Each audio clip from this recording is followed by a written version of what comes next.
नमस्कार दोस्तों, मैं आचार्य वसुधा हार्दिक अभिनंदन करती हूँ आप सभी का आपके अपने YouTube चैनल गुरु सप्तऋषि ज्योतिष शिक्षण संस्थान की ओर से। दोस्तों, आज के वीडियो में हम बात करने वाले हैं एकादशी के बारे में। जी हाँ, साल में 24 एकादशियाँ आती हैं। हर एकादशी का अपना एक अलग विशेष महत्व होता है। भगवान विष्णु को प्रिय हैं एकादशियाँ और ये एकादशियाँ मोक्षदायिनी होती हैं। हर एकादशी का अपना एक अलग महत्व है। कोई कामदा एकादशी कामना पूरी करती है, कोई पुत्र देती है, तो ये एकादशी है उत्पन्ना एकादशी। कैसे पड़ा इस एकादशी का नाम उत्पन्ना एकादशी और कैसे लिया एकादशी ने जन्म, ये सभी की जानकारी दूंगी आज के इस वीडियो में। लेकिन सभी से अनुरोध करूंगी कि यहाँ पे बहुत सारे ऐसे व्यूअर्स हैं जो आते हैं चैनल पर, वीडियो देखते हैं लेकिन चैनल को सब्सक्राइब नहीं करते, तो प्लीज़ चैनल को सब्सक्राइब कर दीजिए, साथ ही साथ बेल आइकॉन को जरूर दबा दीजिए ताकि सभी वीडियो आपको समय से मिल सके।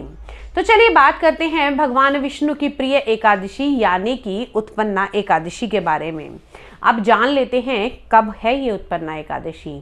कहते हैं मार्गशीर्ष माह में शुक्ल पक्ष में पड़ने वाली एकादशी को उत्पन्ना एकादशी कहते हैं। इस बार साल 2022 में 19 नवंबर को सुबह 10:29 से ये शुरू होगी तथा 20 नवंबर 10:41 तक रहेगी। तो उदय तिथि के अनुसार जो व्रत रखा जाएगा वो 20 नवंबर 2022 को रखा जाएगा।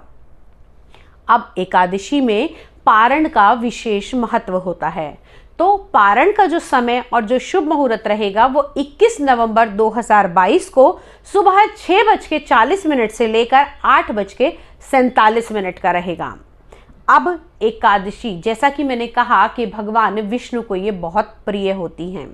एकादशी पे भगवान विष्णु और माँ लक्ष्मी की पूजा करने वाले को अक्षय फलों की प्राप्ति होती है।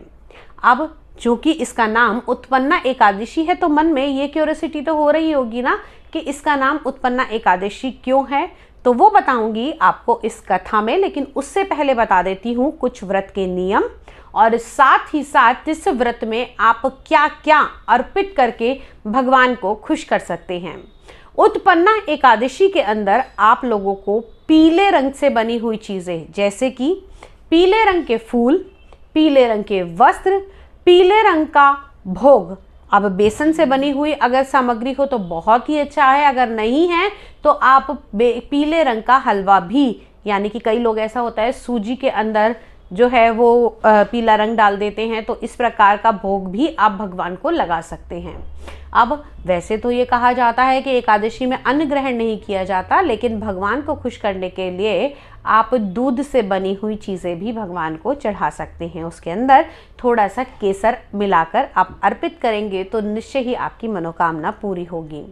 एकादशी के दिन चावल नहीं खाए जाते, बैंगन नहीं खाई जाती, लाल मसूर की दाल नहीं खाई जाती, किसी भी प्रकार का सोयाबीन नहीं खाया जाता, क्योंकि एकादशी पर अगर आप व्रत रख रहे हैं तो भी ठीक है, नहीं रख रहे तो कम से कम आपको इन चीज़ों का त्याग तो करना ही चाहिए। एकादशी के दिन भगवान विष्णु और माँ लक्ष्मी की पूजा आराधना करनी चाहिए।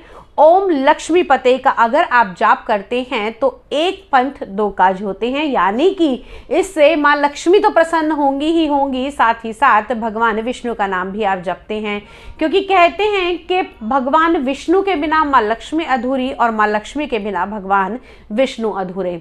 तो इस मंत्र का जाप आप करेंगे तो बहुत अच्छा है। इसके अलावा अगर आप साधना पूजा करना चाहते हैं तो ओम नमो भगवते वासुदेवाय, जी हाँ, इस मंत्र का जाप बहुत ही उत्तम रहता है। पूरे दिन में आप जितना अधिक हो सके इस मंत्र का रटन कीजिए और कोशिश कीजिए कि आप इस दिन किसी से झूठ ना बोलें, द्वेष ना रखें, बुराई ना करें, इस प्रकार की सभी कुरीतियों को अपने से दूर रखें।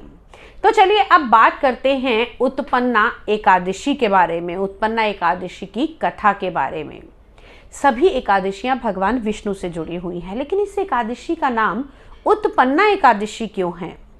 किसी भी चीज़ की उत्पत्ति हुई तो वो उत्पन्ना एकादशी हुई उस दिन। अब क्यों हुआ इसका नाम उत्पन्ना एकादशी, वो बताते हैं। कहते हैं एक असुर था जिसका नाम था मुर। मुर नाम के राक्षस ने, वो इतना बलवान था कि सारे स्वर्गलोक को भी अपने वश में कर लिया। वो सूर्य की समान खुद ही चमकता, खुद ही रोशनी फैलाता, खुद ही वायु बन के पवन देता, मतलब अगर कहें तो कभी तेज बनकर अग्नि प्रदान करता। उसने सभी देवताओं को भी भयभीत कर दिया था। उसके भय के कारण वो सारे देवता मृत्युलोक में इधर उधर घूम रहे थे। मुर का अत्याचार दिनों दिन बढ़ता गया, क्योंकि उसने स्वर्ग को भी जीत लिया था। तो ऐसा राक्षस जिसके तेज से, या फिर मैं कहूँ जिसके अत्याचारों से सारे देवता भी कांप रहे थे। एक दिन सभी देवता बहुत ही परेशान हुए और परेशान होकर भगवान शिव के चरणों में गए। भगवान शिव ने उनसे कहा कि आपका यहाँ किस काम के लिए आगमन हुआ है। तब उन्होंने कहा कि प्रभु, हम मुर के राक्षस के अत्याचारों से बहुत परेशान हैं, कुछ भी करके हमें इस राक्षस से बचाइए। तब भगवान शिव ने बड़े ही मुस्कुराते हुए कहा कि आपकी इस दुविधा का निवारण तो भगवान विष्णु कर सकते हैं। ऐसा आश्वासन सुनते ही सारे देवगण भगवान विष्णु के पास गए और उन्होंने अपने ऊपर हुए अत्याचारों की व्यथा कह सुनाई। भगवान सुनते ही मुस्कुरा उठे और बोले, आज से आपको किसी भी प्रकार का कोई भय नहीं है, चलिए लड़ाई की तैयारी करते हैं। उन्होंने देवताओं के साथ मिलकर युद्ध आरंभ करना शुरू कर दिया और ये युद्ध लगभग 10,000 वर्ष तक चला। भगवान विष्णु के आशीर्वाद से सभी राक्षस निरस्त हो गए, सभी राक्षसों की मृत्यु हो गई जो भी सेना में थे।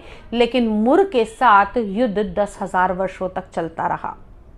अब ये युद्ध करते करते भगवान एक दिन थोड़ा थक गए। उन्होंने कहा, अब मैं थोड़ी सी निद्रा लेता हूँ, थोड़ा आराम करता हूँ। भगवान निद्रा के लिए, आराम करने के लिए बद्रिका आश्रम में चले गए। वहीं हेमवती नामक एक सुंदर गुफा थी। वहां जाकर प्रभु आराम करने लगे और योग निद्रा की गोद में सो गए। अब योग निद्रा में भगवान जब वितरित थे तो राक्षस ने सोचा, क्यों ना सोते हुए प्रभु के ऊपर ही मैं वार कर दूं। जैसे ही मुर भगवान के ऊपर वार करने वाला था, तभी भगवान के तेज से एक कन्या का जन्म हुआ।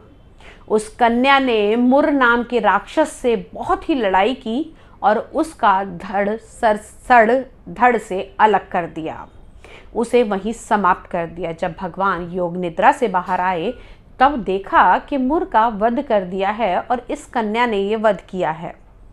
देखकर भगवान बहुत ही खुश हुए और भगवान ने कहा कि तुम्हारा जन्म एकादशी के दिन हुआ है, यानी कि तुम एकादशी के दिन पैदा हुई हो। आज उत्पन्ना एकादशी है, यानी कि आज से तुम्हारा नाम उत्पन्ना एकादशी कहा जाएगा। जो भी तुम्हारा व्रत, पूजा, नियम, विधि ये सब करेगा, वो यहाँ पर सुख भोगने पर अंत में बैकुंठ धाम को जाएगा, उसको मोक्ष की प्राप्ति होगी। और साथ ही साथ भगवान ने ये बताया भी है कि एकादशी का व्रत करने वाले के सभी पाप जो उसने जाने अनजाने इस जन्म में या फिर किसी दूसरे जन्मों में किए हैं, उनको समाप्ति हो जाती है। एकादशी का व्रत करने वाले को किसी भी प्रकार का भय नहीं रहता। तो दोस्तों, ये तो कथा थी उत्पन्ना एकादशी की। हमने व्रत, पूजा और मुहूर्त भी बताया, साथ ही साथ आपको बताया कि आप क्या भगवान को अर्पित करके खुश कर सकते हैं और एकादशी की कथा भी। वीडियो अगर अच्छा लगा हुआ तो इसको आगे फॉरवर्ड कीजिए। साथ ही साथ कमेंट बॉक्स में लिखकर हमें बताइए कि आप किस विषय पर वीडियो पाना चाहते हैं।